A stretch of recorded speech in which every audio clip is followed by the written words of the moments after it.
Magandang araw po sa ating lahat. Ang ituturo ko po sa inyo ngayon ay kung paano i-wiring na ang single switch, 2-gang switch at 3-gang switch. Bago po tayo pumunta ron, ituturo ko rin po sa inyo kung paano natin mabasa ang schematic diagram ng mga switches para ma-adapt natin dito sa pagtatrabaho natin sa pagbawiring. Umpisa na po tayo. Simula po tayo sa single switch. Ito po, single switch. Hindi ko na po pinakita sa inyo kung paano ko po winiringan. Kasi po, doon po sa unang video na ginawa natin, itinuro ko po kung paano lagyan ng wire ang single switch, 2-gang switch at 3-gang switch. Kaya ito po ay kinabit ko na diretso. Para hindi kayo mahirapan na mag-isip kung ilang wire ang papasok sa tubo, kailangan nyo lang mag-plus ng 1. Sa pangalan po na single, plus 1, kaya 2. Single is 1, kaya plus 1, 2. 1, 2. Kaya ito po. Pag 2-gang naman po, sa pangalan na 2-gang, plus 1, 3. Sa pangalan na po na 3-gang naman po, sa pangalan na 3-gang, plus 1 ka lang 4. Kaya ganyan po. Ito po lumabas 2. Ito po, receptacle. Ito po, lagyan ng ilaw. Hindi ko na rin po pinakita sa inyo kung paano ko po ito nilagay. Kasi po, sa part 1 po ng video ito ay ginawa po natin ito kung paano lagyan ng wire ang receptacle. Yan po.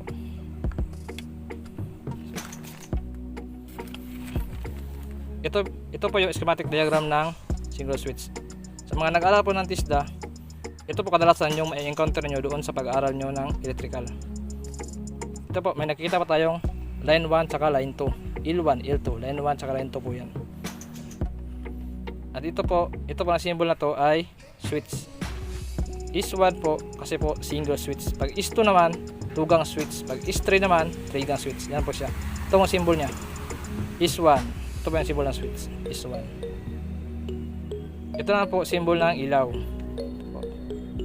Dito po sa L1, makita nyo po na mayroon pong bumaba na linya, guhit papunta doon sa switches. Hindi po yan siya ordinaryong guhit-guhit lang. Ang ibig sabihin po niyan ay yan po ang wire ng line 1 papunta sa switch. Lumabas naman sa switch, ang linyang ito paakyat ng ilaw. Lumabas sa ilaw, papunta sa L2 o line 2. Ganyan po.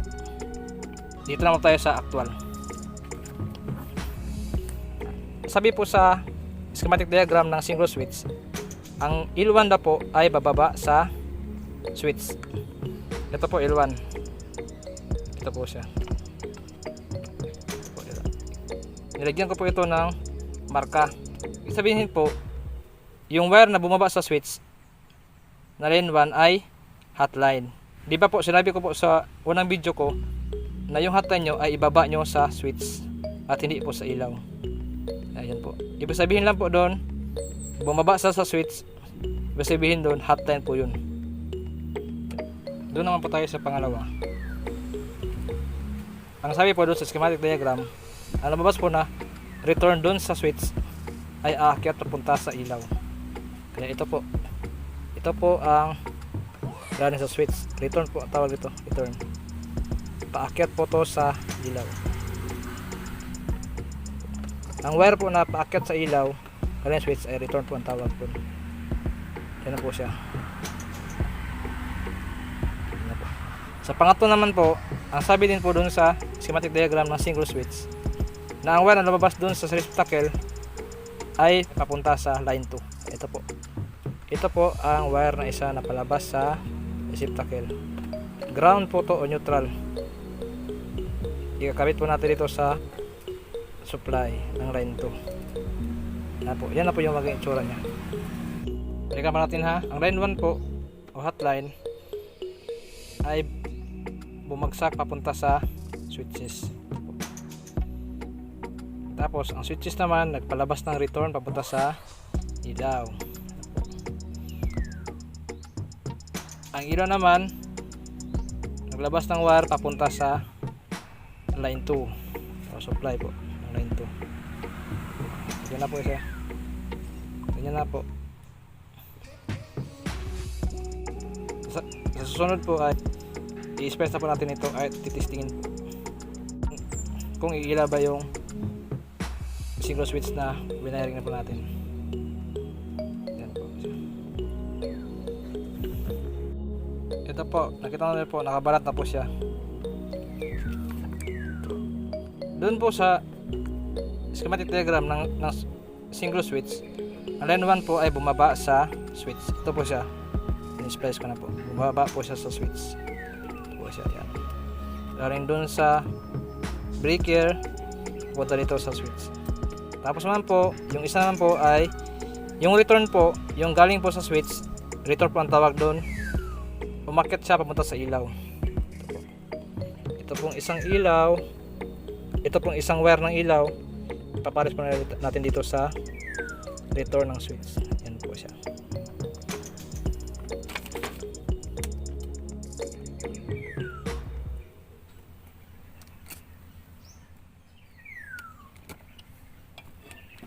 Tapos, yun naman daw sa ilaw, pumunta naman po daw siya sa line 2 o ground o neutral. Ito po siya.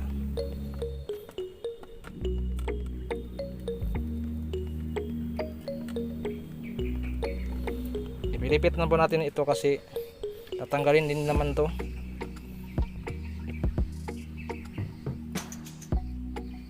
Ipinilipit ko lang po yan kasi po mamaya po tatanggalin na po yan at sa ibang switch na lang po tayo maglalagay. At sa ibang switch na po din po tayo magdidemo. Ito po. Ito po siya. Ito po galing ng line 1 papuntang switch. Galing ng switch papuntang ilaw. Galing ng ilaw papuntang line 2 or neutral ground. Kung meron po tayo kayong multi-tester katulad nito, multi-tester po ito. Iset nyo lang po ito sa times 10k. Ito po sa continuity test po ito. Ito po ay para sa continuity test. Dito mo po sa iset times 10 o times 20. Tapos i-tester mo po dito sa line 1 at line 2 mo. I-tester mo pa dito sa breaker line 1 at line 2. Yan po. Kung makikita nyo po na hindi po siya gumalaw, ibig sabihin po dyan ay wala pong short. Ititesting ko po ito ha. Dikitin ko yung hotline at ground. Ito po hotline at ground. Dikitin ko po ha. O yan po, pumalo po siya. Ibig sabihin po yun, may sayad, may ground po siya. Ibig sabihin po yun, nakadikit yung dalawa niyang wire. At maaaring hindi po gumana o mag-trip yung breaker nyo. O mali po yung pagkagawa nyo. Yan po ibig sabihin yan. Pag wala pong galaw, ibig sabihin po niyan, okay po yung wiring nyo. Para mapagana mo po yung ilaw, kailangan mo lang ng hotline at ground. Yun po siya. Kaya dapat hindi po sila magkadikit para hindi po sila maano. Yun lang po, kung meron po kayong tester, gamitin nyo po yun. Ito po, may supply na po siya. Ititesting na po natin. I-on po natin yung safety breaker.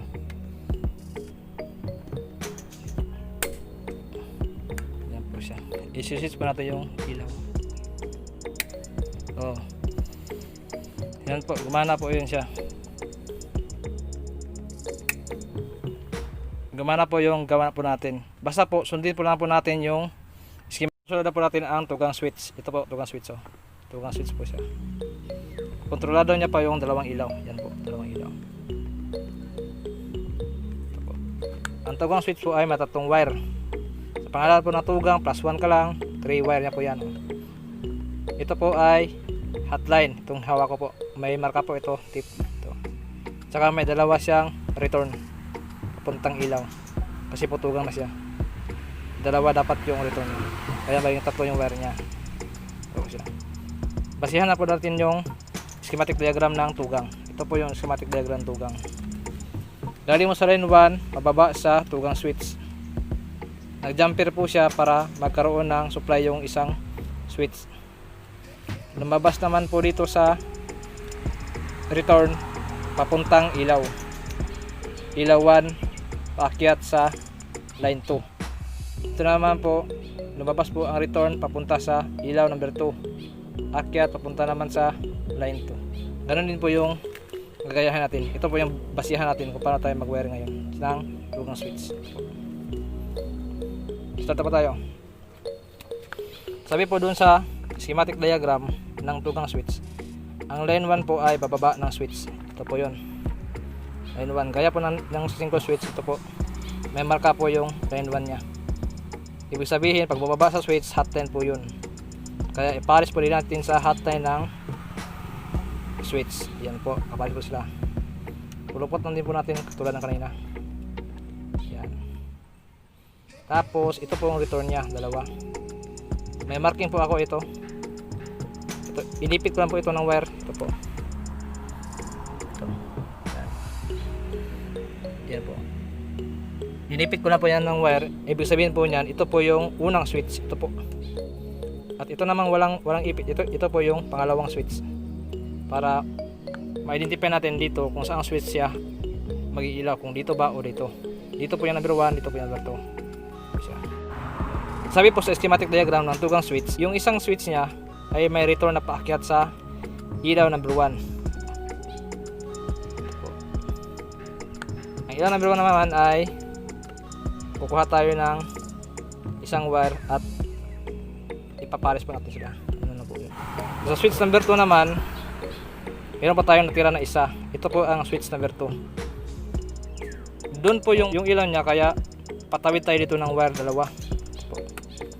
Ang isa po dyan ay para sa ilaw number 2. Ito po, kabit po natin to dyan. Tapos dito naman yung lusutan nito po. Ito naman, ito po yung lumusot. Oh, yan po. Ito po yung lumusot niya. Paakyat dito sa ilaw. Return po to, return. Yan. Tapos naman po, base po doon sa schematic diagram ng tugang switch, yung line 2 ay kakabitan po yung mga wire na nalabas sa ilaw isa-isa. Wala na po ibang natira dito sa ilaw, kaya ito po ikabit po natin ito siya. Yan. Line 2 po to, ground or neutral. Tapos para po makasupply ka rin ng ground doon sa kabila or neutral doon sa kabila, kukunin mo po itong isa. Maglagay ka ng wire, patawid doon sa kabila. Doon, patawid. Ito rin po. Ito rin po, ikabit mo na sa ano niya. Pag nakatawid, pag nakatawid na po, ikabit niya po sa para sa ground at neutral ng ilaw. Yan na po, yan na po. Ulitin mo natin ha. Ito po ay line 1 bababa sa switch. Para magkaroon ng supply ang babang switch, lagyan mo ng jumper doon sa loob. Kaya yung po ginawa natin doon sa unang video. Ginawa po natin ng jumper. Tapos yung switch number 1, yung return niya ay paakyat papunta sa switch sa ilaw number 1. Ito po yun, oh, yung may marka. Ito po. Yan po. Tapos ito naman pong switch number 2 ay papunta din po sa lights number 2. Ito po. Ito po siya, oh. Yan po. Ito po siya pupunta, oh. Kumalaw. Ito po siya dyan. Tapos yung natitirang mga wire ikabit sa line 2. Ito po, line 2. Ito po. Para makatawid sa kabila, masupply ng kabila, maglagay ka ng wire patawid. Eh, ito po yung ginawa. Naging tatlo po ito. Isa po para dyan, isa na po para dito. Ito po. Yan po. Yan. Yan na po. Yan na po. Nawiring na po natin ito. I-double check po natin ha. Base po dun sa sinabi ng schematic diagram, ang hotline po ay bababa sa switch. Ito po. Ito po, babagsak siya sa switch. Galing po siya sa safety breaker papunta sa switch. Okay na po yan. Okay. Tapos, nag-jumper naman po siya sa loob ng switch. Ito din po, naka-jumper na po siya. Naka-jumper po siya. Yung dilaw. Tapos, yung unang switch, yung return niya ay paakyat sa ilaw number 1. Ito po, yun o. Ito po, unang, yan po, return po siya sa baba, yan po, yan, umakyat po siya dito sa ilaw, yan po, ilaw, yan po, yan po, yan, ito po, yan, okay sa ilaw, tama. Tapos yung pangalawang switch naman ay papunta sa ilaw number 2, yung return nya, ito po yun o, ito po, galing po siya sa loob po, sa baba ng switch, akyat, umakyat siya, tapos tumawid doon sa kabila kasi yun po yung ilaw number 2. Naglagay tayo ng wire na isa kasi may papunta doon na supply para doon sa return ng ilaw number 2. Kaya naglagay tayo ng isang wire ito, return. Tapos kinabit po siya dito. Ito, yan po. Yan po, yan. Tama po yun. Tapos naman po, yung line 2 naman ay kinabit sa dalawang ilaw na natitirang wire. Yan po, ito po. Ito po, number 2. Yan po siya, number 2. Umalaw. Yan. Ito po siya. Bali, naging 3 na po siya. Kasi, kailangan natin magpatawi doon ng isang wire sa kabila para magkaroon din siya ng ground neutral. Ito po. Yan po. Para makiilan na po itong ilaw number 2. Yan po. Sa tingin po natin, ito ay tama na. Atin na po itong titesterin kung wala pa po itong mga sabit. Pero kailangan po natin itong yan po, ihiwa-hiwalay sila. Yan, distansya na po. Yan. Kasi wala po tayong tip kasi babaklasin na po natin ulit to. Tester po tayo ulit. Ito po multi-tester. Nakasita po siya sa continuity test. Yan. Continuity. 100 lang na to eh. Tester po natin ulit ha. Bago pa tayo mag-tester, i-test muna natin yung test rod na tester. Yan, may palo po siya. Tester natin sa terminal. Yan po. Tingnan po natin yung tester. Wala po siyang palo. Ibig sabihin po yan, okay po yung wiring natin. Wala po siyang short circuit.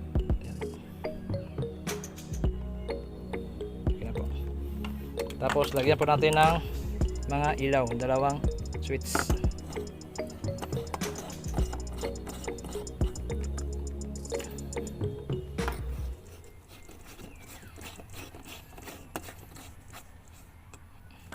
Bago pa tayo mag-testing ulit po, tingnan po natin kung meron po bang nakadikit. Pero sa pag-tester po natin, wala naman pong nakadikit kaya okay na po yan.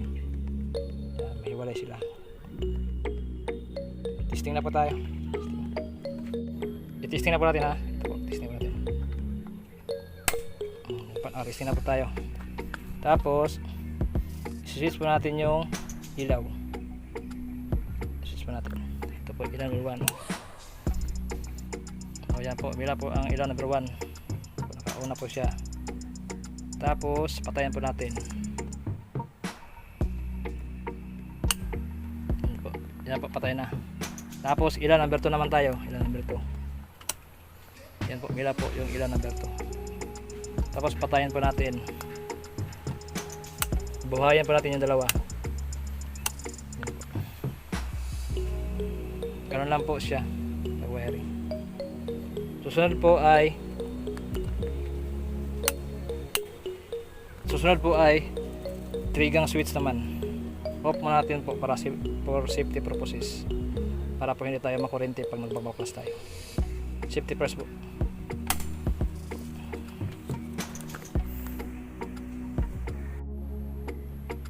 Ito na po, 3-gang na po tayo, 3-gang switch. Ito po, meron pa na nakikita, ito po, 3-gang switch. Ito po, ang 3-gang switch po na ito ay may 4 na wire. Sa pangalan po na 3-gang plus 1, 4. Isang hotline, 3 return. Para sa isang ilaw. Ito po, 1, 2, 3. 1, 2, 3. Ito pong 1 na switch ay minarkahan ko po ng isang ipit. Ito, isang ipit po. Yan po. Yan. Ito po. O yan. Yan, may isang ipit po siya. Tapos yung pangalawa naman ay may 2 ipit. Ito po, 2 ipit. Yan po siya.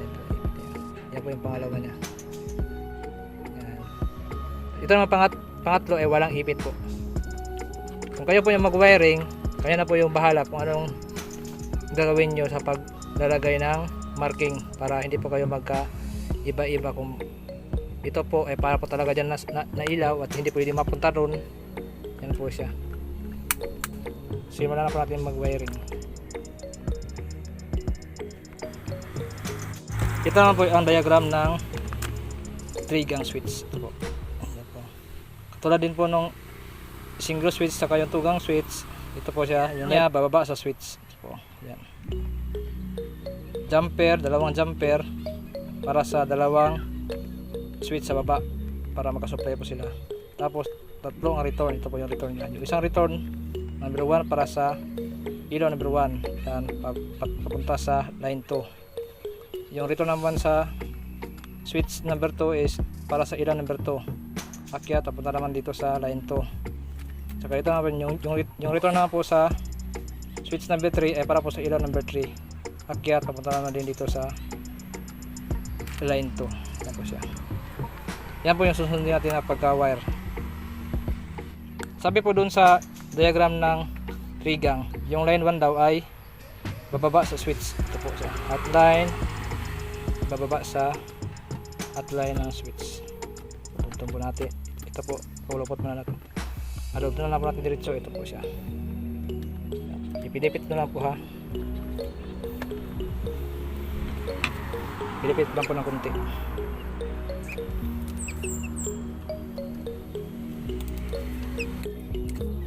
Yan na po siya. Tapos yung number 1 na switch niya paakyat doon sa number 1 na ilaw. Number 1 po ay may nilagyan ko ng ipit na isa. Ito po number 1. Ito pong return number 1 ay iakyat po natin sa ilaw number 1. Ito po. Kapit po natin to. Pasensya na po tayo, pilipit lang po ito kasi pang practice lang po ito pang tutorial lang po. Ito po. Tapos yung number 2 naman ay may ipit na number 2. Ito naman ay papunta po sa ilaw number 2. Yung return nito sa switch number 2 papunta sa ilaw number 2. Yan po. Yan. Kaya naman po natin tumawid dito, kaya po nagdagay tayo ng isang wire. Kukuha tayo ng isang wire. Itong wire po ito Ito po. May ipit din po itong number 2. May ipit ng number 2. Ito po. Ito po. Yan po, may ipit po siya number 2. Yan. Para makailaw ang doon, ito po siya, may ipit dito. May ipit din po itong dalawa. Ito po, may ipit dalawa. Para mag-ilaw po itong ilaw na to, kabit natin siya para sa return. Ang wire sa ilaw na para sa return. Yan po, yan. Okay na po tayo sa return number 2. Sa return number 3 na po tayo.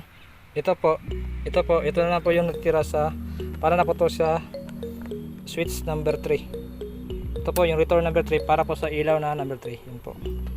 Para po tayo makatawid, kailangan po natin itong isang wire. Ito po. May marka din po itong number 1. Nilagyan ko po ito ng marka na number 1. Ito po, ito. Ito po. Para po, kasi po meron pa tayong natitira na ground. Baka po magkapalit natin, ay isa lang po yung kulay. Kailangan mo natin lagyan ng marking. Baka po magkapalit. Kasi may dadaan pa po dyan na ground. Yan po, dyan. Tawid po ito sa kabila. Ito po. May marka din isa. Patawid doon sa isa. O dyan. Pilipit na po natin to kasi for demo purposes lang po ito Yan po. Paakyat dito sa ilaw. Ito po. Paakyat po dito sa ilaw. Yan. Yan po. Yan. Yan po. Natapos na po natin yung switch number 3. Ang kulang na po natin ay ground. Yung isa-isang ilaw, nag-isa po sila ng ground. Kaya po tayo, maglagay pa tayo ng ground. Ito po yung line 2. Ground o neutral. Ito po. Yung linya po sa amin dito ay line to ground. Meron din lugar na line to line. Meron din ibang lugar na line to neutral. Ito po. Line 2. Lagay pa natin sa ilaw. Kasi yun po rin po yung nakasaad dun sa schematic diagram ng 3-gang switch. Yan po. Po. Para makapagbigay ka doon sa kabila ng ground, maglagay ka ng isang wire patawid. Yan po yan. Dyan na po rin siya. Bali ba yung tatlo na po siya. yung isa papunta sa ilaw, yung isa naman papunta doon para masupply mo yung iba. Yan po, yan. Para magkaroon po siya ng ground o neutral. Tapos dito naman po tayo sa isang ilaw. Meron pa naman isang ilaw doon sa kabila, susupplyan din natin yun ng ground. Kaya kukuha dito po tayo ng isang wire po. Yan. Yan po siya.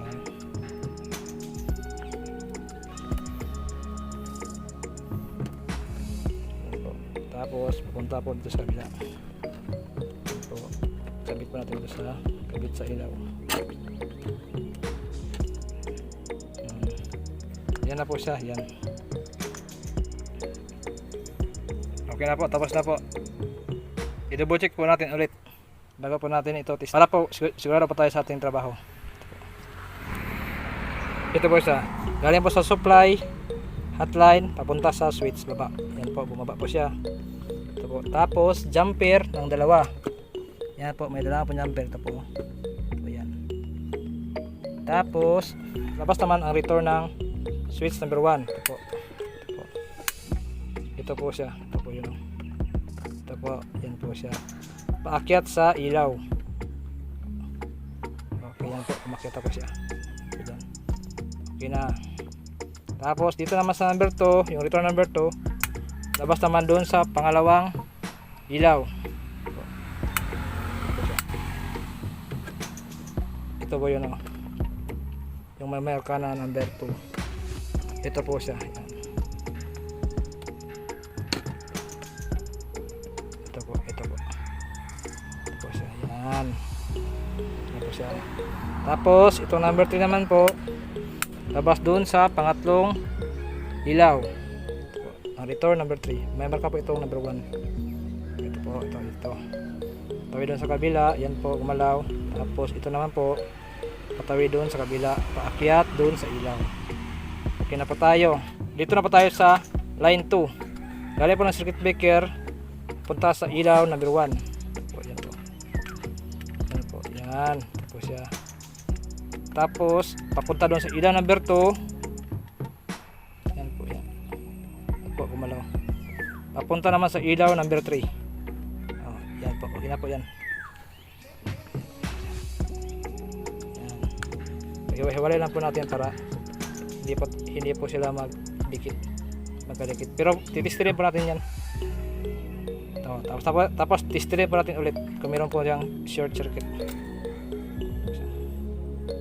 Kung meron bang wire na nagkadikit sa kanila na hotline at ground.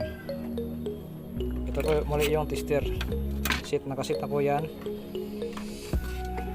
Tapos tistirin po natin. Yan po.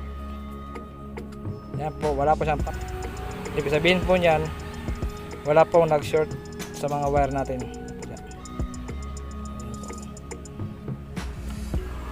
Testing na po tayo. Testing. On po natin itong safety breaker.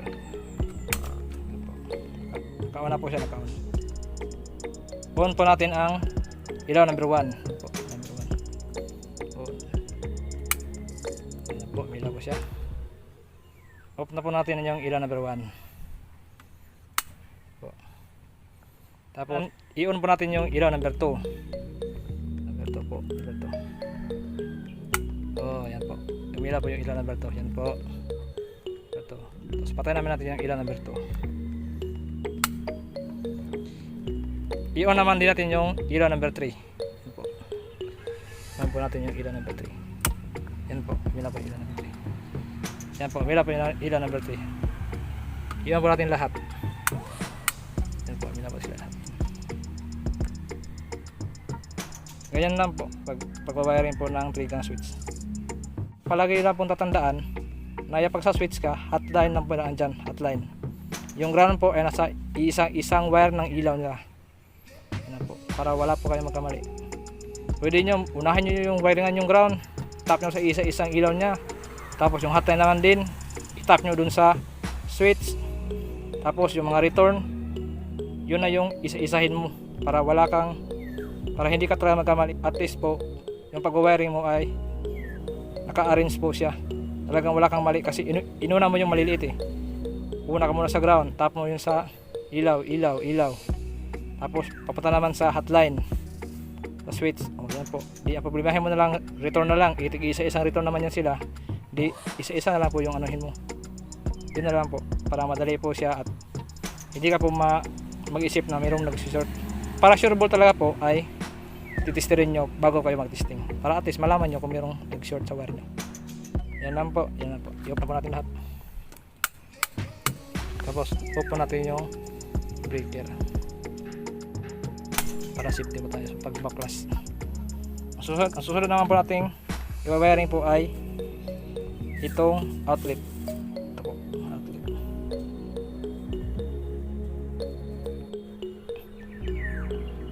Meron po akong ituturo sa inyo kung paano ako mag connection ng wire ng outlet papunta doon sa kabilang outlet. Ito po. Isishare ko na po ito. Ito po ay base lang po sa aking karanasan. Dito pa ako nagtatap. Dito rin po ako nagtatap sa papunta doon sa kabilang outlet. Bakit po? Kasi po yung iba dito dalawa. Ito yung sa papunta sa supply. Tapos ito naman din yung papunta sa kabila. Hindi pa ako nagtatap po dito papunta sa kabila. Bagkos ay dito ko po tinatap siya. Kasi once po ito nasira, at kung ano mang sira ang mayari sa kanila na hindi na siya makatawi dito sa jumper mo, wala na pong buhay yung mga ibang outlet mo. Kaya ito po yung ginamit ko para once ito masira, kahit yung ibang outlet mo may buhay pa rin kasi dito po siya nakatap. Yan po siya. Pero ito lang po ay experience ko lang po. Sa akin na po ito. Depende na po yan kung susundin nyo. Yan po siya. Yan po. Ito ay demo lang, demo. Kung paano ko po siya sinusuplayan. Yan po siya. Yan. Pwedeng ito, dito mo ilagay oh. Yan, dalawa sila. Yan. Pero ako, hindi ako natatap dito na patawi dun sa kabilang outlet at susuplayan pa niya. Bagkos ay dito ako nag-i-splice. Yan. Para kahit masira man tong device na to, meron pa rin kuryente na dumadaloy dun sa kabila. Ito na po. Ipapakita ko sa inyo kung paano ko wiring yung outlet. Ito po. Simple lang po. May dalawang wire, line 1, line 2. Pwede pong magkabaliktad. Ito po yung line, dito po yung line 1, dito po yung line 2, pwede po dito yung line 1, pwede po dito yung line 2. Pwede po siya magkabaliktad. Pwede rin pong dito niyo po ilagay itong dalawa. Ito. Yan. Yan po line 1, line 2. Ito po. Pasok sa molding. Papunta po dyan sa safety breaker. O, line 1, line 2. Subukan po natin. Yun po, may kuryente na po. Yan. May kuryente na po.